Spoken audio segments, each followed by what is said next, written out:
Oh, look, Ben's live. We'll watch a bit of Dr. Benji as we do some work today. Nice. And obviously, Mbappe is the star power. Midfield, the centre of his midfield looks a bit weak. What? Am I right? The midfield's a little bit iffy. I don't think it's Clayts' best draft. I'll be totally honest.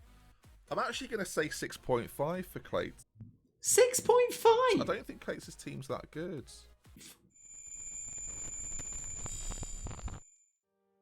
Hello and welcome back to the channel. My name is Clayts and this is Clayts FM, and I'm bringing you this video today because this weekend I'm taking part in the FM Streamer Showdown. Now, if you don't know what the Streamer Showdown is, I mean, you should know what the Streamer Showdown is. Make sure you get yourself involved. If you've never heard of it, I mean, take this video as the chance to make sure that you don't miss any of the action this weekend. The Streamer Showdown is a competition tournament that takes place between 9 streamers, 9 Football Manager content creators over on Twitch. I do live stream over on Twitch, by the way. It's twitch.tv/Clayts if you want to go and check out over there if you've not done so already. So we have 9 different streamers, and on a Thursday, we take part in a Football Manager draft. You may be familiar with the draft system in Football Manager, and everybody selects their squads. Now, there are certain parameters for each one of these showdowns. We'll get into that in a little bit, because today I'm going to show you my squad as well. So the draft takes place on the Thursday. It then leads into the action over the course of the weekend. There are games on a Saturday, a league format where everybody plays each other. So we have 8 game weeks each, 9 in total, and you have a league table and we work out the order. Now that gets interesting because the bottom 2 then play each other to decide who is going to be knocked out early and doesn't go through to the Sunday, which is the knockout tournament, eventually leading to a tournament overall winner. It's a load of fun because there's all these streamers going back and forth, playing each other in matches, getting involved in a big call, having a big conversation. There's drama, there's always drama. And it's just really the place to be. If you like Football Manager content, you really need to make sure you are watching the Streamer Showdown. And yeah, I'm taking part in it this weekend. We've had our draft on Thursday. I'm going to show you what my team is today ahead of the action kicking off tonight at 7 PM. As I mentioned before then, there are certain parameters by which you have to choose your squads. And for this season of the Streamer Showdown, the first one of FM21, Season 1 you could call it, we were told that we had to draft 18-man squads from the top 5 leagues and we had £500 million to spend. As you can see behind me here, these are the competitors and the squads that they have drafted. We do have Chesnoid Gaming, who's in for his very first Streamer Showdown. There is myself next to him there. The big dog, Dr. Benji, and you can see the squad that he's gone for. Pretty strong overall. I do kind of like his squad, which is annoying, really. You've got Fox in the Box, you've got Lowdown, second yellow card, Tom FM, Work the Space, and Zealand. Quite esteemed company, you can probably say, about the other members of this Streamer Showdown this time around. I'm very lucky to be part of it. Let's see if we can beat them. That's the aim here. The 9 streamers, all 9 of these streamers that you do see above me, behind me here, will be live streaming their perspective of the showdown as it goes through. It started on Thursday where we drafted these teams that you can see, and it continues on Saturday and Sunday. It's Saturday today, so tonight, 7 PM it starts, 6:30 if you want to watch the Lowdown. Now, what's the Lowdown, I hear you asking? The Lowdown is a bit like Sky Sports News for the 3 PM kickoffs. You know how they can't broadcast the games, but they kind of talk about it and they have the panelists. Well, the Lowdown will have panelists, we'll have a host in Nerdphonic who will be leading through all the proceedings, making sure that you don't miss a second of the action as all the matches are going on. They'll be jumping to different games as goals go in. They'll have people watching the games, commentating, telling you everything that's happening, whilst the chat's all, going alongside that as well. That's the Lowdown. That is on the FM Streamer Showdown Twitch channel, by the way. All the links and everything, I'm going to stick them down in the description just to make sure that you can access everything you need to do. Now, let's go and see the team that I've drafted and maybe a few little things about the kind of system that I might be trying to play. I don't want to give away too much though. Anyway, let's go. Here we go then. So here's my squads. Now, as I mentioned, it's 18 players, no less, no more. 500 million. I think we spent 499.5 million, so we were pretty much exactly on the money with our costing. These are the players that I've brought in. Let's start with the goalkeepers. We did go for 2 goalies. Some people have only gone for 1. They've wanted to save a little bit of money there, and they're going to take the risk that they don't get any big injuries. Of course, in FM, goalies don't usually get injured during the game, but during training, that can happen. Anyway, our goalkeeper is going to be Samir Handanovic. As you can see, I mean, I think he was my number one choice. I wanted him. We got him. He's excellent. He's 6'4", big, strong.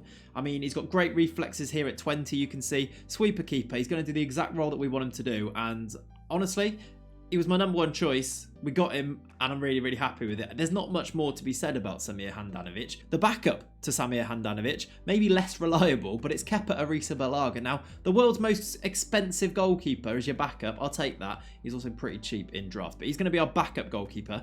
I'm kind of hoping we don't need to use him. But I'm looking at some other people's teams. I'm thinking, I think Kepa's probably as good as their first choice keeper. Work the space. I'm looking at you with Claudio Bravo.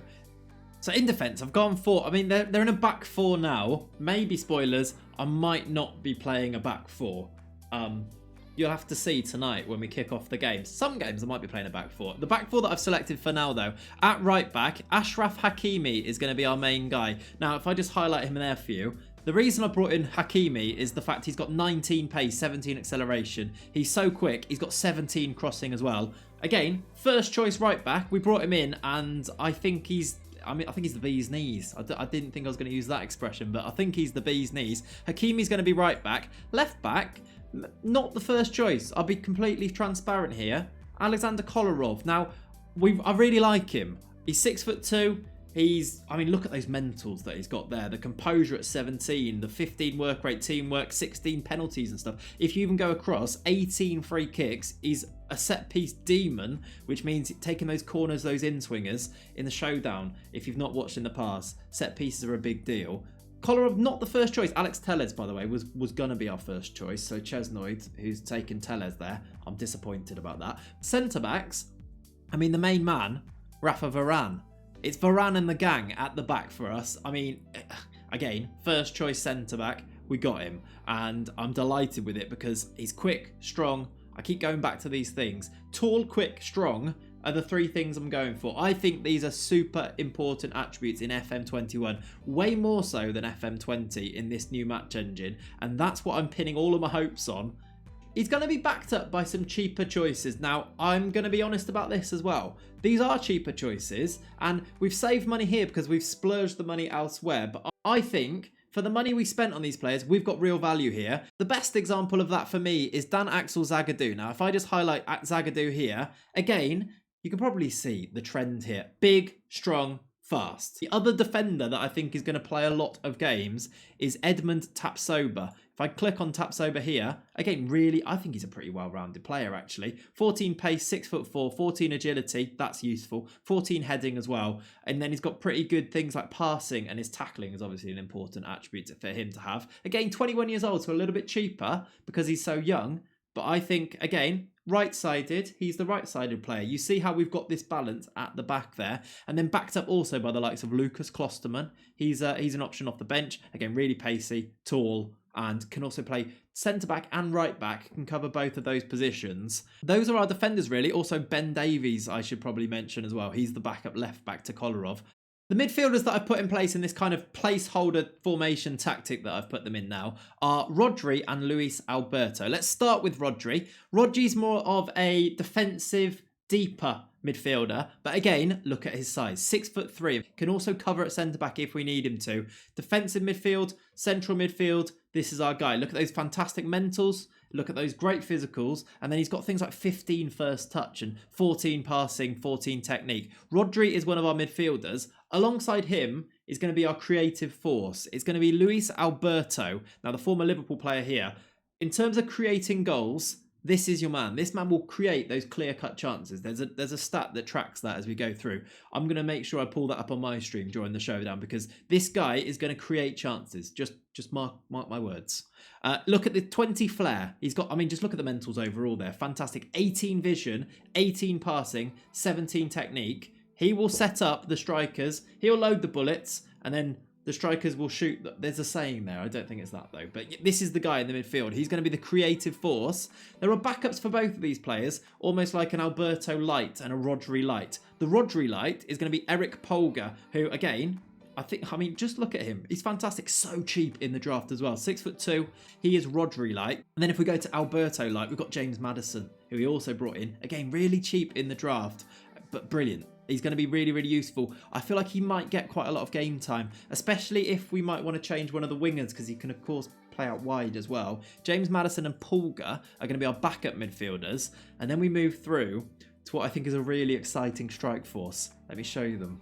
Right, attackers, and I've kind of included our wingers as the attackers here, especially when, I mean, find out the exact formation we're going to play later on, but I'm kind of including them all together because they are so interchangeable, which is kind of why I'm doing that.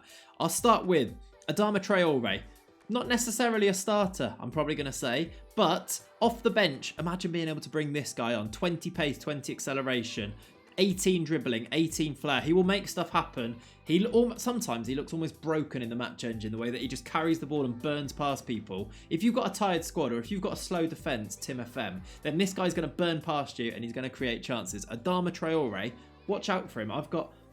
He might end up being a starter for me. Other than Adama Traore, you know, with his 20 pace and everything, we've also got Kylian Mbappe. Our first choice in the draft, our star man, I probably will say. Kylian Mbappe, I mean, you know who he is, right? Kylian Mbappe. I just did his celebration there for you. I mean, I don't need to say much more about him, but I'm delighted to have him on our side. I think he's going to score goals. I think he's going to create a lot of goals as well. We've also got Romelu Lukaku. Oh, honestly, he's so good in FM21. Just wait and see. Again, go back to that theme that we talked about. Tall, fast, strong. 6'3", 17 pace, 15 acceleration, and strong, 20 strength. This man will bully you as a pressing forward, as an advanced forward. He's going to score us goals. He's also great at penalties. He's got 18 penalty taken. It's really useful to have those set piece takers in your squad. Romelu Lukaku, do not sleep on him. My prediction, top goal scorer, Lukaku. And then as if that wasn't enough as well, we've also got Victor Osimhen, who has also got 19 pace and 17 acceleration, 6'1", 14 finishing. Really, really good striker. I don't know if he's going to be a starter. He might be. He might not be, depending on what we do with Adama Traore. We've also got Tammy Abraham, who I think, again, 6'3". Great pace. I'm repeating myself, but deliberately, because it is all part of the plan here. I mean, we even did some tests actually back in an old video where we found Tammy Abraham was the best Premier League striker at the start of FM21 because of all these things. He's fast, he's strong, and he's got great mentals, really. His off the ball, his work rate, all of these things combine to make him a really, really effective striker in this match engine. We've got him, and I don't even know if he's going to be a starter. Tammy Abraham, I think that pretty much rounds off our team. That is everybody. Let me show you what I've put them in at the moment and the sort of roles that you might expect to see them in. Maybe not. I actually probably would change Traore rather than that. Maybe as an out-and-out winger. But something like this, you could potentially play a 4-2-4. You could change it up, play 3 at the back, 5 at the back with wing backs. You could play 3 strikers. This team has so many options. And I think we've got really good backups with all of our different players. I'm not going to show you the tactic that we're going to play because I want you to see it tonight at 7 PM when we start our matches. But I'm excited. You should be excited too. Do not underrate this team, as some other people have been doing. Do not underrate this team. You'll see later in the league. All right, 7 PM. 6:30, by the way, the lowdown starts. All of the links to everything, all of that stuff is down in the description below. Leave me a comment. Who do you think the star man in this team is going to be? And actually, more importantly, what do you rate this team out of 10? Tell me down below in the comments, out of 10, what do you rate our squad or our chances in tonight's FM Streamer Showdown League format? And do you reckon we can go and win it at the end? I think we can. But yeah, we'll leave it at that for today. Thank you so much for watching. If you're new here, please think about hitting that subscribe button. We're pushing our way towards 2,000 subs. It'd be really cool to hit that landmark very soon. And also give the video a like because, you know, it helps with all the things on the YouTubes and all that. But yeah, thank you so much for watching. Have a lovely rest of your day. I'll see you tonight, 7 PM. We will start our Streamer Showdown League format, 6:30 for the lowdown. It's not contractual that I have to say that, but 6:30 for the lowdown. Make sure you watch it. See you then.